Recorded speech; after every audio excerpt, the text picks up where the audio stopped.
Assalamualaikum pemirsa, selamat bertemu kembali di channel Warna Bangsa, channel kita bersama, dalam acara Hukum Berlaku.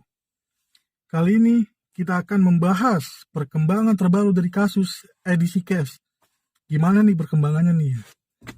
Kita tunggu-tunggu ya, kita nanti-nanti kasus ini. Jauh manakah pihak Barreskrim Polri, khususnya Tipideksus Barreskrim Polri dalam menangani kasus ini? Untuk itu, mari kita saksikan video ini sampai selesai. Jangan sampai gagal paham. Dan siapkan kopi. Jangan lupa, oke?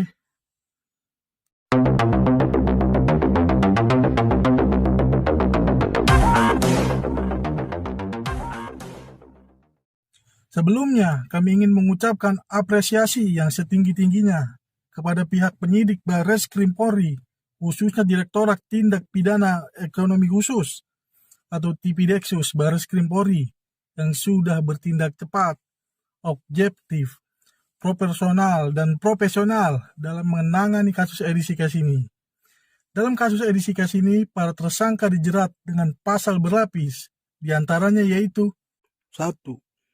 Undang-Undang Perdagangan Nomor 7 Tahun 2014, Pasal 105 yang berbunyi, sanksi pidana bagi perusahaan yang menerapkan sistem piramida dengan pidana penjara paling lama 10 tahun dan atau pidana denda paling banyak 10 miliar rupiah.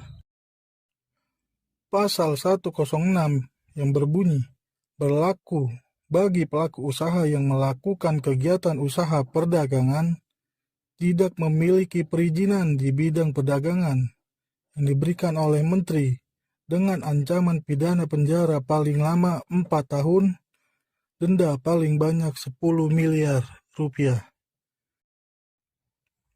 2.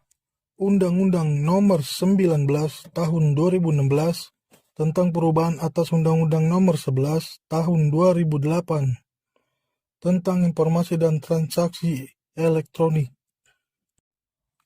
Pasal 28 ayat 1 Undang-Undang Nomor 11 Junto Pasal 45 ayat 1 yang berbunyi, setiap orang yang dengan sengaja dan tanpa hak menyebarkan berita bohong dan menyesatkan yang mengakibatkan kerugian konsumen dalam transaksi elektronik dipidana dengan pidana penjara paling lama 6 tahun dan atau denda paling banyak 1 miliar rupiah. Unsur-unsur yang terkait: 1. Kesalahan dengan sengaja. 2. Melawan hukum tanpa hak. 3.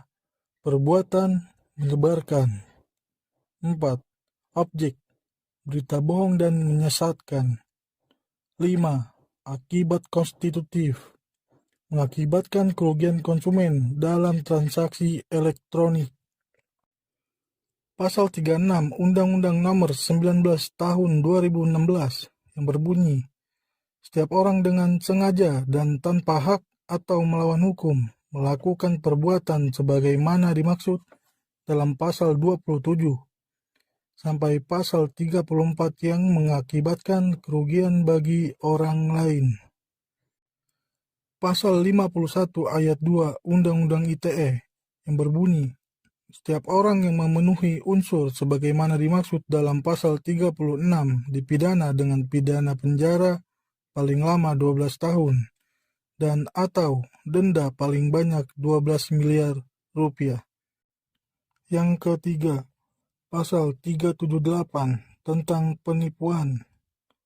4. Pasal 372 tentang penggelapan.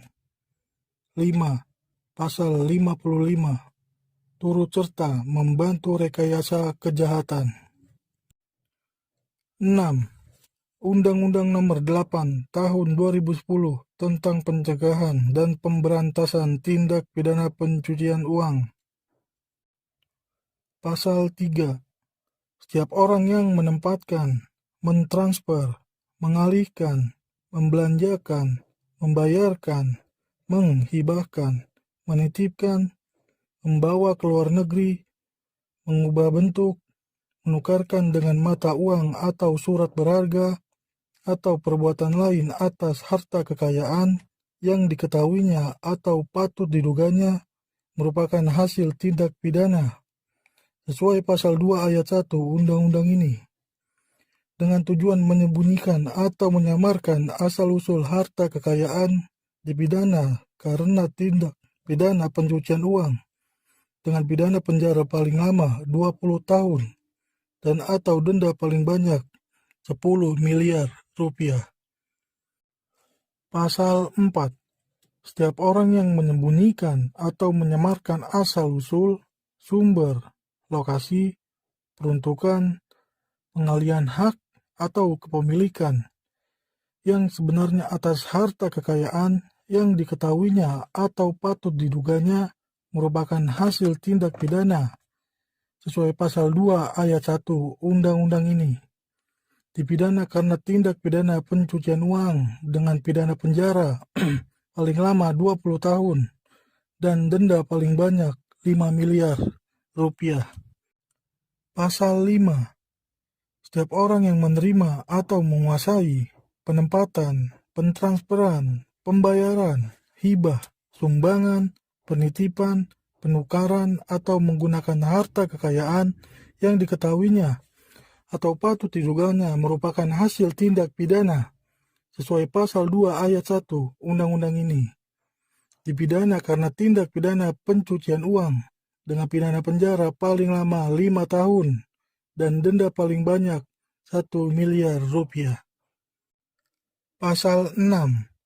Sebagaimana dimaksud dalam pasal 345, tindak pidana dilakukan oleh korporasi dan atau personil pengendali korporasi dalam rangka memenuhi maksud dan tujuan korporasi, dilakukan sesuai tugas dan fungsi pelaku atau pemberi perintah, dan dilakukan dengan maksud memberi manfaat bagi korporasi.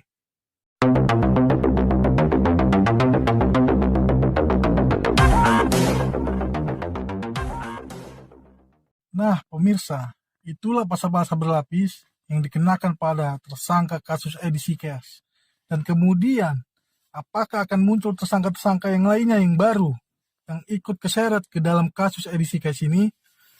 Dan saat ini diperkirakan pihak Bareskrim, Mabes Polri, khususnya penyidik Tipideksus, sudah melimpahkan berkas pemeriksaan perkara kasus edisi Cash ini ke pihak Kejaksaan Agung RI untuk segera bisa dilakukan penuntutan.